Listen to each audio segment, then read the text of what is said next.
Faltan 10 minutos para las 9 de la mañana. En el marco del Día Internacional de las Mujeres, recibimos a Valeria Cayano, a Soledad González, integrantes de la Intersocial Feminista, para conocer los reclamos, las reivindicaciones de este año. Bienvenidas a las dos. Bueno, muchas gracias. Me gustaría comenzar antes que el principio. ¿Por qué hoy conmemoramos, por qué hoy no festejamos? ¿De qué tenemos que hablar en esta jornada en la visión de la Intersocial? ¿Por qué hoy conmemoramos? Porque hace un siglo y pico que mujeres obreras, socialistas y comunistas definieron tomar el 8 de marzo como una fecha para reivindicar los derechos de las mujeres trabajadoras, ¿no? Que en el principio del siglo anterior eran muy pocos los derechos que tenían las mujeres. Y es una fecha que ha ido evolucionando a través del tiempo, ya que la ONU lo toma y amplía el concepto es el Día de las Mujeres, ¿no? Más allá de las luchas sindicales por igualdad de salario, que seguimos peleando más o menos por lo mismo, ¿eh? Eso es lo peor, que uno cuando va a leer la historia o escuchas a alguna historiadora te sorprendes de que las reivindicaciones son muy similares en algunas cosas. Hemos avanzado de todas formas. Podemos decir que hoy, 2023, quedan muchos aspectos por mejorar, pero esas luchas de tantas mujeres a lo largo de un siglo, como señalaban recién, han dado sus frutos. A ver, sin lugar a dudas, avances han habido, ¿no? No en vano, en un día como hoy, en un espacio de comunicación abierta, masiva, como es un medio televisivo, estos temas, ¿no?, ocupan la agenda, ¿no?, cuando antes eran manifestaciones o reivindicaciones de algunas mujeres organizadas en algunos puntos, en algunas ciudades, ¿no? Hoy estamos hablando de que hay una movilización general en el país. Nosotras tenemos relevadas en el entorno de 40 espacios de movilización a lo largo y ancho del país, en localidades, en ciudades, capitales departamentales, en pequeñas localidades en donde de estos temas estamos hablando. Hemos, sí, sin lugar a dudas, aumentado los marcos normativos que protegen o visibilizan las desigualdades estructurales a las que las mujeres a lo largo de la vida nos enfrentamos en materia de acceso a la salud, a la educación, al trabajo, a la igualdad salarial, a la representación política, pero indudablemente hay brechas, ¿no?, que al día de hoy se mantienen, ¿no? Y hay penalizaciones por el hecho de ser mujeres que hoy seguimos enfrentando. Que están contempladas dentro de la plataforma reivindicativa de la proclama que se leerá hoy, me imagino que más sobre las 20 horas, así en la explanada de la universidad.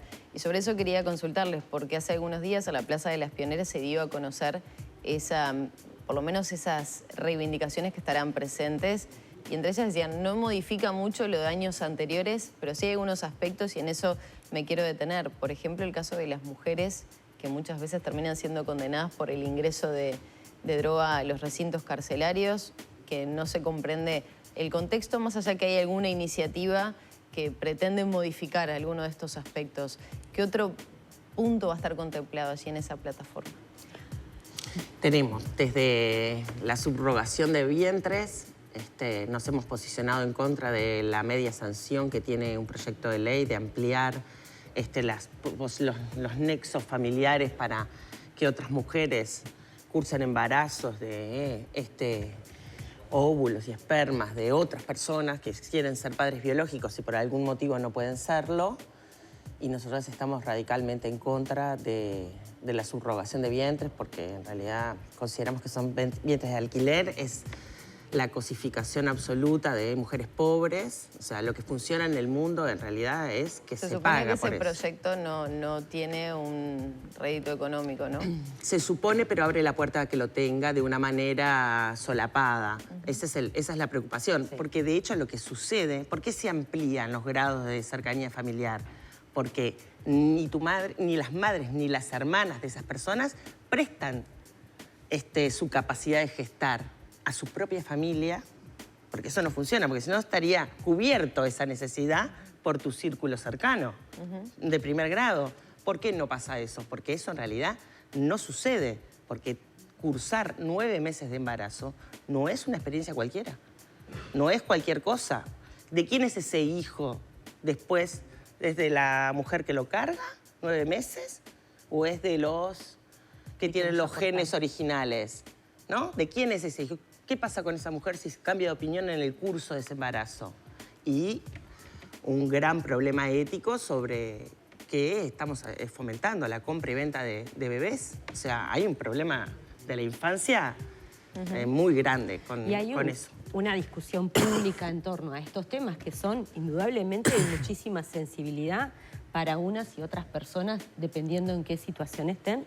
Pero es una conversación que de alguna manera, en la medida en que involucra a la mitad de la población, se da en algunos espacios y se da por parte de algunos actores y no en un marco de discusión más amplio. El tema pobreza también va a estar presente hoy, la feminización de la pobreza, el tema del acceso a la alimentación, ¿no? Porque todo eso está cortado quizá por la pandemia y las realidades que, digamos, potenció justamente esa situación que vivimos. Sí, de alguna forma, uno de los ejes transversales que nosotras este año, en el marco de esta conversación más amplia, que es la plataforma 8M, donde la Intersocial Feminista, junto a otras organizaciones que no la integran, buscó generar un espacio de articulación, fue poner, bueno, en el centro aquellas mujeres que están en situaciones de mayor vulneración de derechos, ¿no?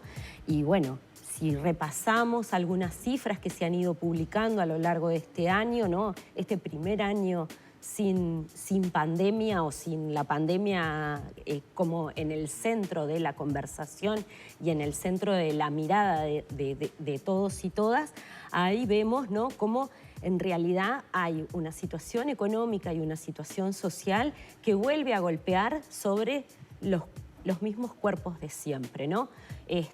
Frente a una situación de recesión o crisis económica, esos fenómenos impactan más directamente en las mujeres y como impactan las mujeres, también impactan las infancias profundamente.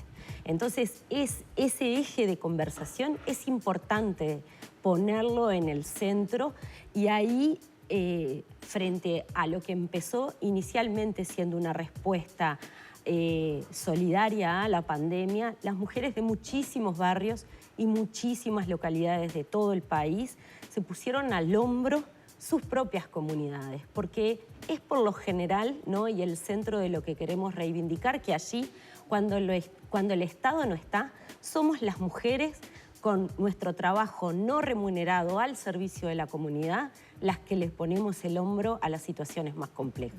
Bueno, hoy de hecho los datos oficiales se van a presentar en un ratito a las 11 y se va a hablar de que las mujeres dedicamos el doble del tiempo a trabajo no remunerado, y también teníamos a Mónica Botero hace un rato, directora de InMujeres, hablando de que por cada 100 pesos que gana un hombre por hora, según las últimas encuestas, las mujeres ganamos 78,4, ¿no? Hay una diferencia que es poco discutible. Exactamente. Y en épocas de discusión de una reforma de la seguridad social, sí será importante contar con esa información y de alguna forma aportarla en el centro de la conversación de las decisiones que se tomen para el sistema de protección y seguridad social que nos involucra a todos y todas.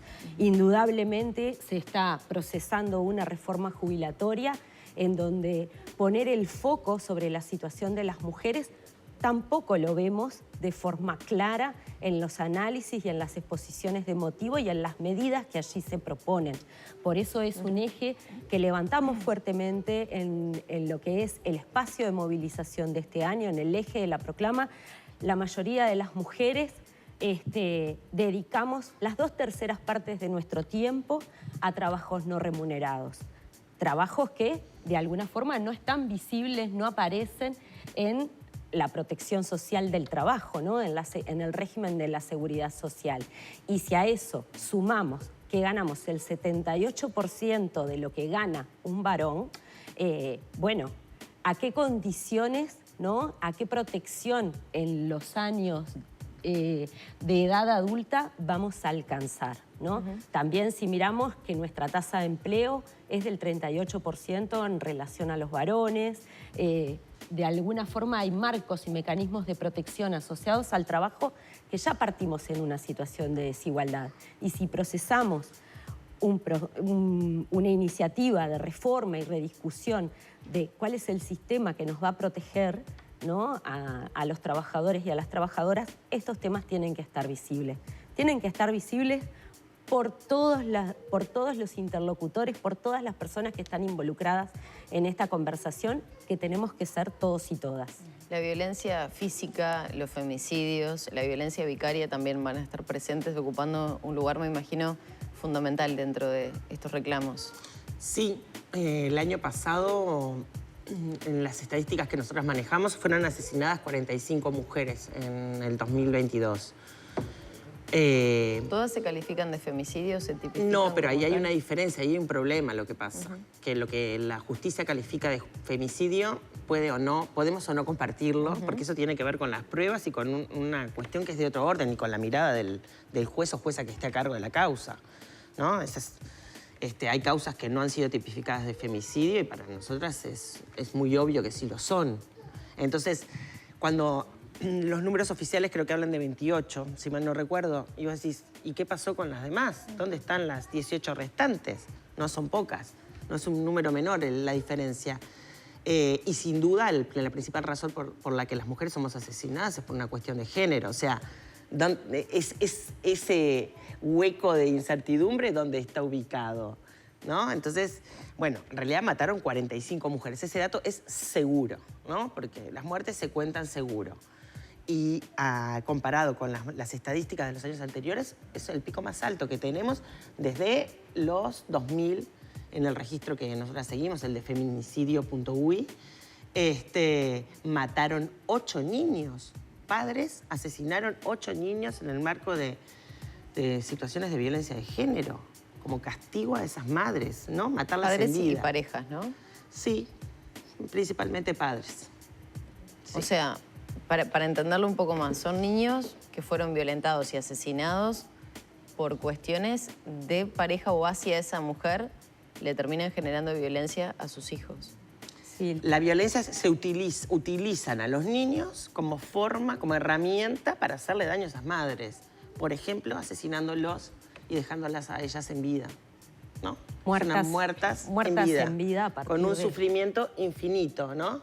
Se suicida el asesino, asesina a sus hijos, niños de, bueno, situaciones realmente terribles, ¿no? Si algo positivo, por llamarlo de alguna manera, podemos sacar de esta situación es que ahora tenemos la mirada de que podemos diferenciar, ¿no?, de ese tipo de violencia, de la violencia basada en género, de las desigualdades, etcétera.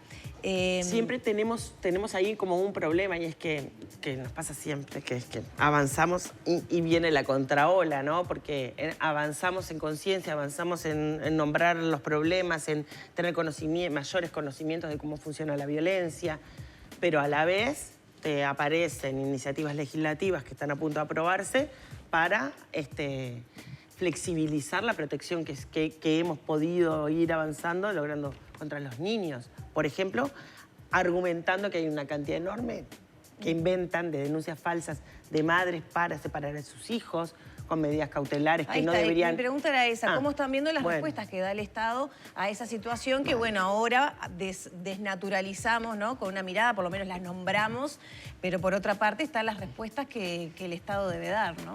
Y las respuestas son muy malas, ¿no?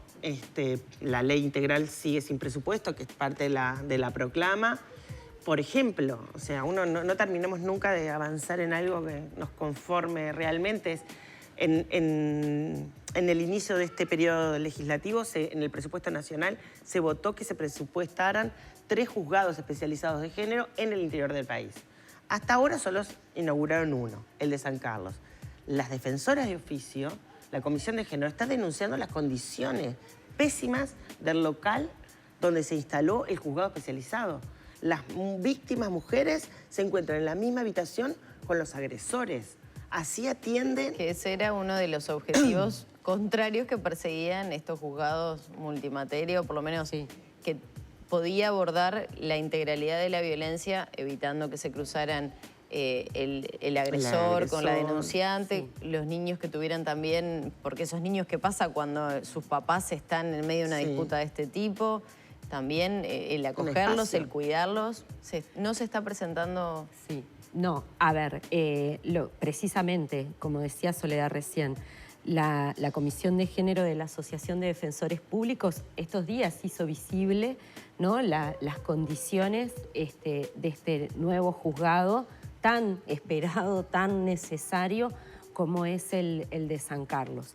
Los juzgados multimateria, el lugar central que ocupan desde el análisis que desde las organizaciones especializadas en el abordaje de violencia de género aportan, es que de alguna forma hoy, antes de la ley y mientras los juzgados no existan, una vez que se da una denuncia se disparan diferentes dimensiones de la vida de esa familia, ¿no?, de esa mujer, y si tiene hijos con la persona agresora, ¿no?, que deben resolverse. Mientras no existan juzgados multimateria, lo que hay es una peregrinación por distintas instancias y sedes judiciales en donde la mujer, y en el caso que involucre hijos e hijas, también sus hijos e hijas, transitan, ¿no?, planteando cuál fue la situación para resolver indudablemente si hubo lesiones desde lo penal, desde el derecho de familia, para establecer cómo van a ser los marcos de cuidados, tenencias, pensión alimenticia. Si comparten un bien, también hay que poder resolver, ¿no?, y ordenar ese tipo de situaciones. Los juzgados multimateria, el foco que tienen es, primero, que tienen que tener al frente personas especializadas, ¿no?, que desde esta mirada, ¿no?, de una ley integral puedan estar iniciando acciones y tomando resoluciones sobre cada una de estas dimensiones que afectan la vida de las personas y de alguna manera eso en un proceso único, ¿no? Las condiciones para tener una justicia especializada en género tiene además que tener algunas garantías de cómo se instrumenta, ¿no? Si yo he sido violentada y voy a una instancia judicial y tengo que antes de la audiencia esperar en la misma sala de espera en donde está mi agresor, indudablemente ahí hay un proceso de revictimización que no lo está haciendo el agresor, lo está haciendo el propio sistema de justicia en tanto no garantiza algunas condiciones mínimas para que yo me pueda sentir segura. Me quedé pensando en un aspecto que manejó Soledad recién sobre esta contraola que se presenta por momentos y pienso en algunos casos puntuales, ¿no?, que han ocurrido en este último tiempo. Tal vez hay situaciones de violencia falsas que es inevitable poder abordar ese tema también. Hay casos cercanos que tenemos que nos ha tocado de padres que hace 2 años que no pueden ver a sus hijos. El caso de Argentina con Lucio. Todo esto, ¿cómo se analiza desde la mirada de las organizaciones feministas de lo que ha ocurrido con esos casos puntuales? Digo porque también en esa contraola son los que en definitiva se terminan utilizando como argumento en contra de los movimientos feministas. ¿Qué abordaje se hace? Bueno, primero, los fenómenos sociales no se definen por un caso. O sea, lo que sucedió con el niño en Argentina y su madre y la pareja de su madre es una atrocidad que es excepcional. No es lo que se da habitualmente que las madres asesinen a sus hijos y los maltraten durante tanto tiempo en los niveles de maltrato que lo condujeron a la muerte, ¿no? El homicidio de ese niño. Pero es la excepcionalidad, ¿no? Eso no es lo que sucede. Hay denuncias falsas. Tú decís, hay niños que no ven hace 2 años al padre. Nosotras conocemos porque trabajamos en temas de violencia, sí casos que hace 3 años que no ven al padre. Padres que están denunciados de abuso sexual, donde hay indicadores realmente alarmantes sobre el abuso sexual. Claro, si vos sos familiar, amiga del padre, bueno, esa versión no la tenés de la historia y tampoco seguramente hayas accedido a los expedientes judiciales para saber qué está diciendo la otra parte y qué han comprobado profesionales. Cuando la justicia instala medidas cautelares, sí, en principio tenés 6 meses como automáticos, que a veces son 3, no siempre son 6, y a veces no son nada. No siempre se aplican a los niños, eso no es cierto. Pero supongamos que sí que se aplican las 6 meses. Si no hay ningún indicador de que esos niños están sufriendo violencia por parte del denunciado, esos 6 meses se terminan. O sea, no es verdad que están años y años y años en... Y no es verdad que alcanza con que una madre diga, él hace tal cosa. Eso no es verdad. Sí. Hay pruebas de muchos tipos. Hay informes escolares, informes médicos. Porque en general las madres, cuando llegan al punto de que la denuncia se concreta, hay un recorrido anterior. Ningún juez, ninguna jueza ante una madre que dice, ay, a mí me parece que... No, eso no existe. Eso es creer que los operadores de justicia no entienden nada. No sé, que es... La gente va a la justicia. Sí, a veces se dice como que solamente denunciar ya se da por hecho que se... No, pero eso es un desconocimiento del funcionamiento. Un desconocimiento de cómo funciona. Vos haces una denuncia, hoy sí, se aplican medidas automáticamente, pero tú tenés inmediatamente una audiencia presencial con tu abogado y él con su abogado, si no hay de oficio ambos, ante un juez para probar y hablar y mostrar qué pasa en esa relación. No es verdad que no hay nada más que un... Y hay. La gente parece que no nos damos cuenta a veces que vivimos en un mundo hiperconectados. Los celulares son una fuente de prueba inacabable, no solo con el caso Esteciano, también casos de violencia de género. Quiero decírselos, porque las mujeres mienten. Señores, abrís los celulares de esas mujeres que acompañamos nosotras y son...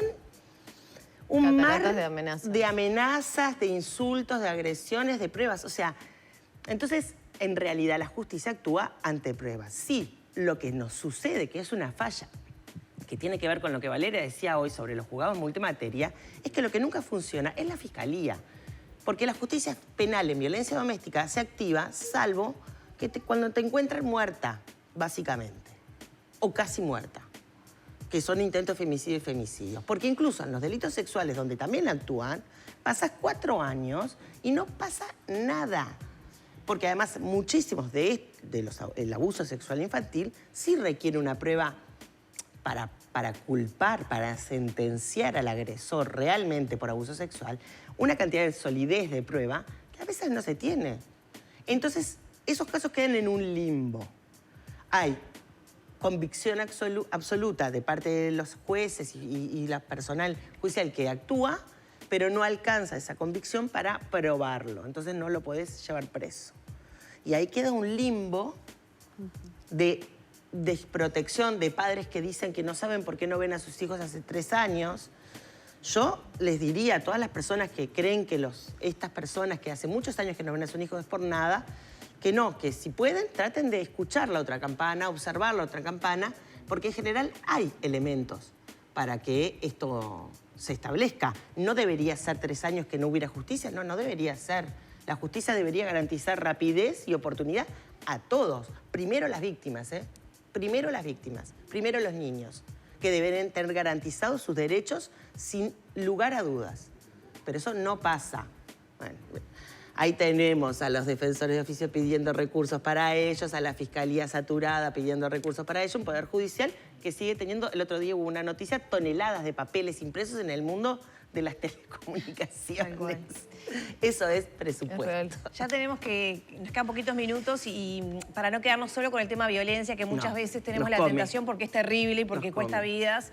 Bueno, pero para ir cerrando un poco me gustaría abordar el tema de por qué movilizarse hoy y hablar un poco de qué significa ser feminista en el día de hoy, teniendo en cuenta que existen muchos tipos de feminismo y bueno, que a veces algunos términos crispan, ¿no? Sí. Si decimos género, si decimos disidencias, si decimos feminista, crispan un poco los ánimos, ¿no? Es que muchas veces es hasta un insulto. Es decir, hay gente que lo utiliza, esta feminista, esta feminazi, esta... Sí. ¿Qué pasa con todo eso? Bueno, de alguna forma, ¿no? En la medida en que estos temas generan movimientos, ¿no? Y de alguna forma nos movilizamos cada vez más. muchísimas mujeres, por suerte también algunos varones que deciden acompañar sin protagonizar, ¿no? Que eso es también un elemento central. De alguna forma es poner en discusión todo, ¿no? Es cuestionarnos, ¿no? La forma que nos hemos dado para organizarnos como sociedades, ¿no? Las formas en las que producimos las relaciones sociales, culturales, los vínculos, ¿no? Pensar, bueno, sí, la violencia de alguna forma es la cara más extrema, ¿no? La violencia femicida, la violencia vicaria, de la que estábamos hablando hace instantes. Pero de alguna forma tiene que ver, ¿no? Con cómo hemos decidido y sostenido culturalmente la forma de organizarnos, las formas de vincularnos. Y bueno, el feminismo viene a cuestionar eso, viene a cuestionar esta relación de desigualdad, ¿no? Estos mecanismos de opresión que sostienen esa desigualdad y que hace que las mujeres participemos, ¿no? O hayamos participado en la historia de forma secundaria. De alguna forma viene a cuestionarlo todo. Y cuando un movimiento como el feminismo a lo largo de todos estos años viene a cuestionarlo todo y viene a decir hay otra forma de hacer, de producir desigualdad, porque hay, de alguna forma está en algunas voces detractoras está esto del supremacismo de las mujeres, ¿no? Y de ahí ese insulto que viene o deviene en feminazi. Ser feminista es sinónimo, ¿no? De que se quieren apoderar de todo, de los niños y de alguna forma violentar a los varones. No, señores y señoras. El feminismo no quiere violentar a nadie. En realidad quiere producir otra forma social de podernos vincular. En una cultura de no violencia.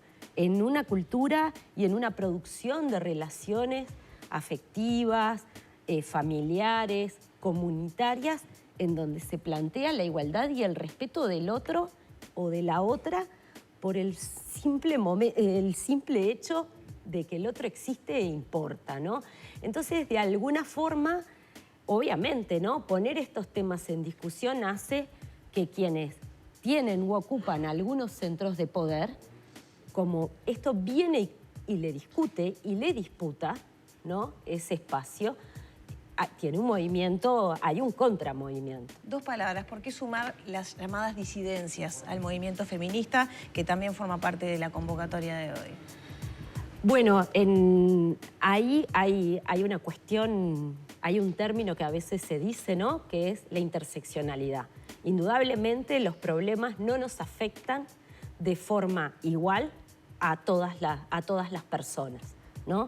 Dentro de las mujeres hay distintos niveles, ¿no? O distintos niveles de afectación en función de la situación en la que estamos. Indudablemente, las disidencias, las personas de los colectivos LGBTQ+, tienen algunos niveles que se van superponiendo. No es solamente una cuestión de acumulación de dificultades, sino en ese cruce. Si lo pensamos en las mujeres, pensemos en las mujeres con discapacidad, ¿no? Si nos miramos con una compañera que tiene exactamente el mismo nivel educativo, las mismas posibilidades de circulación, indudablemente en un mundo en donde hay un enfoque capacitista, ¿no? Sobre las personas, esas compañeras no acceden a las mismas oportunidades. Lo mismo pasa con las mujeres afro e indudablemente lo mismo pasa con las mujeres trans. Ahí hay un universo de opresiones, de desigualdades que impactan fuertemente sobre las condiciones de poder tener una vida libre de violencia, una vida en condiciones de desarrollo pleno que el resto de las mujeres. La convocatoria de la Intersocial es hoy a las 18 horas en Plaza Libertad, con hombres, sin hombres. Nosotros siempre marchamos, decimos que por supuesto a la marcha puede ir cualquier persona y los hombres van atrás, al final, a la cola de la marcha. No son los protagonistas este día de hoy. Y sí, me gustaría recalcar, que creo que no lo dijimos claramente, y es que hoy marchamos con las mujeres de Ollas y Merenderos encabezando la marcha, porque es parte de esta consigna que acordamos con las demás organizaciones este año de lucha feminista contra el hambre y la opresión, tratando además como de hacer muy visible todo el trabajo doblemente no remunerado que hacen y vienen haciendo hace 3 años estas mujeres, alimentando a gran parte de nuestros niños y niñas y de la población en general. Y Mujeres no va a participar de la marcha. Mónica Botero, bueno, no va a estar en el país, pero dijo que no participaría igual porque no está No, hoy estaba acá. de acuerdo. Hoy estaba acá, pero creo que no va a participar. La vicepresidenta también ya hace unos años que no participa. ¿Cómo ven eso ustedes? Nosotras creemos que la marcha no es una marcha, realmente es una marcha, más no es solo lo que queremos, es que es lo que pasa. Es una marcha convocada por diferentes organizaciones, diferentes feminismos, que les damos improntas distintas, que tenemos características distintas, que hacemos focos en temas distintos y que sobre todo es una marcha tan grande porque es heterogénea y lo que nos une, creo que a todas las personas que estaremos hoy en 18 es la lucha contra la desigualdad de género. Podemos tener estrategias distintas, podremos hacer focos distintos, pero ese objetivo final creo que es el que nos conduce a estar a la misma hora, en el mismo lugar, en la principal avenida del país. Muchas gracias. Gracias a ustedes. Cerramos por aquí la entrevista. Estábamos conversando con la Intersocial Feminista a propósito de este Día Internacional de las Mujeres. 9 de la mañana, 21 minutos.